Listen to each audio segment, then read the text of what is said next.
तुकोबरायांनी सांगितलं होतं, अहो सांगो जाणती शकून भूत भविष्य वर्तमान, त्यांचा आम्हासी कंटाळा पाहो नावरती डोळा.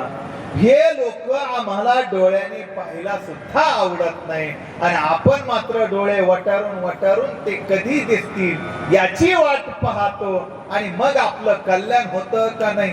अहो तुम्ही विचार करा म्हणजे त्या आत्ताच एक राजीनामा झाला सगळ्यात मोठा महिला आयोगाचा, फक्त कशामुळं तर नाही त्या बाबाच्या पाया पडलं म्हणून झाला. किती वाईट आहे.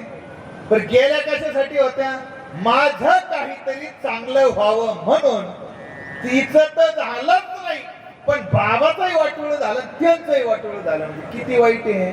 आणि म्हणून संतांनी 400 वर्षापूर्वी सांगितलं होतं, अहो मिळवुनी नर नारी शकून सांगती नाना परी, तुका म्हणे मैंद नाही त्या पाशी गोविंद.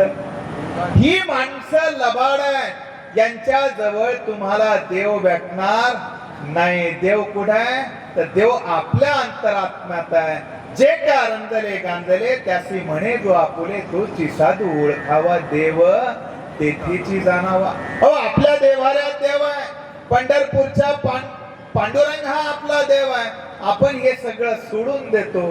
अहो जी कथा आज या ठिकाणी आपण पाहतोय, हर हर महादेव, शंकर आपल्यासारखे इतके मोठे देव आहेत. आपण नाही त्या बुवाच्या बाबाच्या जर नादी लागलो तर आपलं कल्याण होऊ शकत नाही. म्हणून तुकोबारायांनी सांगितलं होतं की भूत भविष्य कळो यावे वर्तमान, हे तो भाग्यहीन त्यांची जोडी. अहो ज्यांना वाटतं मला माझं भविष्य कळालं पाहिजे, सगळ्यात खराब नशीब त्या माणसाचं. आता आपल्याला आवडतं का नाही हा नंतरचा भाग आहे. तुकोबारायांनी काय सांगितलं हा महत्वाचा विषय. आणि म्हणून ही गोष्ट मी तुम्हाला या ठिकाणी सांगितलं. त्यांनी तर सांगितलं, तोची पुण्यवंते परोपकारी प्रबोधित्या नारी नरलोका.